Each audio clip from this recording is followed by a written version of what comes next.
యేసుక్రీస్తు నామంలో బెతస్తా విడుదల పరిచయల తరపున మీకు ప్రేమపూర్వకమైన వందనాలు. ఈ దిన వాక్య ధ్యానము, ఆయన చూపుచున్న తన శక్తి యొక్క అపరిమితమైన మహాత్యం ఎట్టిదో మీరు తెలుసుకొనవలెను. ఎఫెసీయులకు రాసిన పత్రిక 1వ అధ్యాయం 18వ వచనం. ముఖ్యంగా దేవుడు మనల్ని కోరుతున్నది మనము ఆయన ఎరగడం మాత్రమే కాదు, విశ్వాసులమైన మన కోసం ఆయన సిద్ధం చేసిన వాటిని మనం తెలుసుకోవాలి. అటు తర్వాత మనము క్రీస్తు పోలికలోకి మారి ఆయనతో శాశ్వత కాలం జీవించగలగాలి.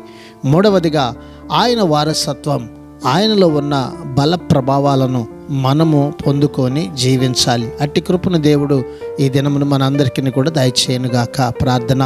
మహాపరిశుద్ధుడా, మహోన్నతుడా, జీవాధిపతి, మా మంచి యేసయ్య, నీ మహాకృపను బట్టి ప్రేమించి మరొక నూతన దినాన్ని మాకు ఇచ్చినందుకు నీకు వందనాలు, స్తోత్రాలు చెల్లిస్తూ, మేము నీ శక్తి యొక్క మహాత్మ్యమును బట్టి ఈ లోకంలో అన్ని విషయాలలో నీ నామానికి మహిమకరంగా జీవించేటువంటి ధన్యతను మాకు అందరికీ దయచేయమని యేసు పరిశుద్ధ నామంలో ప్రార్థించి అడిగి వేడుకుంటున్నాము తండ్రి.